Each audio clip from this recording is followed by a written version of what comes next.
got the full length of gutter guard rolled out on the roof.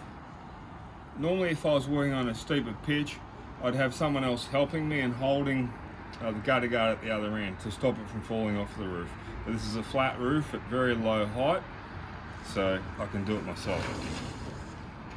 I hold the gutter guard up at that end so I know exactly where the first cut's going to be.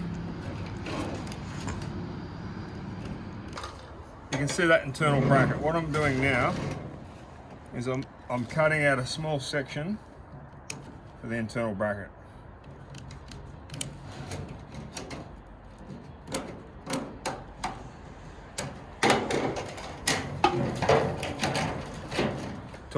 To allow for a bit of heat expansion, I've left probably 1 centimetre either side of the internal bracket.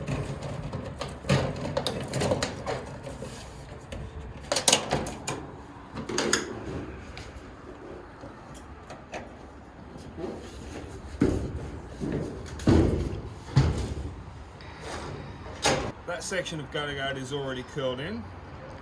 I've made my first cut around that internal bracket. I'm now ready for the second internal bracket. Same thing, but this time, because I've got the mesh lined up in position, I know exactly where to cut. And again, I cut out a piece that allows for 1 centimetre of expansion on each side of that internal bracket.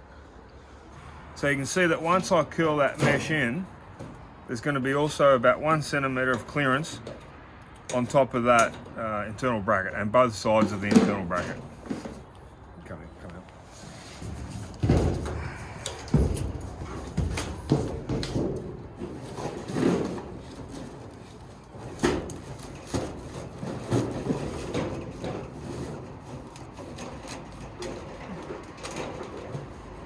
I'm now ready to make my final cut on the end.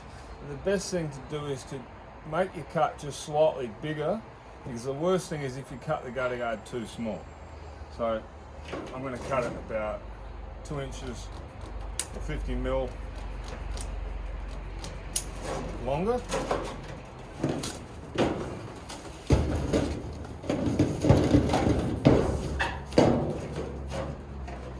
Now make my final internal bracket cut.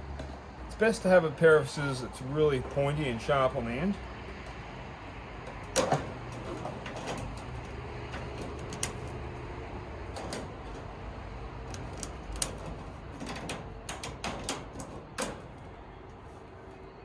Another small square. So I've now got that extra couple of inches at the end.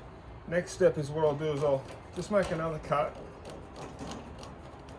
intentionally cutting it too big once again. And now I know I can just take off another couple of lines.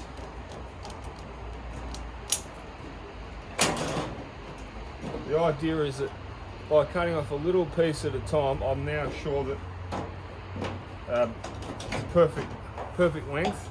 I'm not going to end up with a length of gutter guard that's too short for the gutter.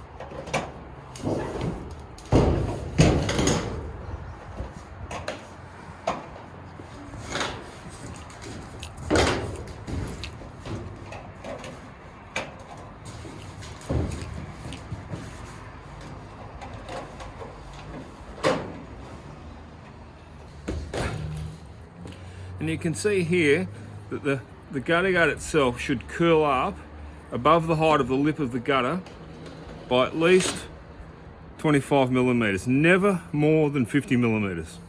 So in other words, at least 1 inch, but never more than 2 inches. The reason I want that 1 inch curl, it makes the gutter guard more rigid, and also you reduce the risk of the gutter guard caving in by having that 1 inch curl, and you also do your best to fill that gap on the edge of the roof. So it's very important to have a minimum of 1 inch curl up above the height of the lip of the gutter. The height of the curl up of that gutter guard will depend on a lot of factors, such as the width of the gutter, the width that you've cut your mesh. In this instance, I've cut the mesh at exactly 200 mil.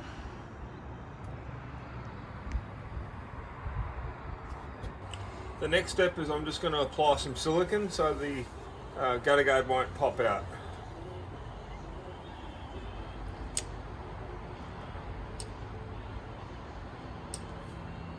I use the silicone gun itself to estimate the length between dabs of silicone. So the length of the silicone tube, including the end nozzle, that's the distance between dabs of silicone on the gutter guard. So I'm gluing the gutter guard to the lip of the gutter.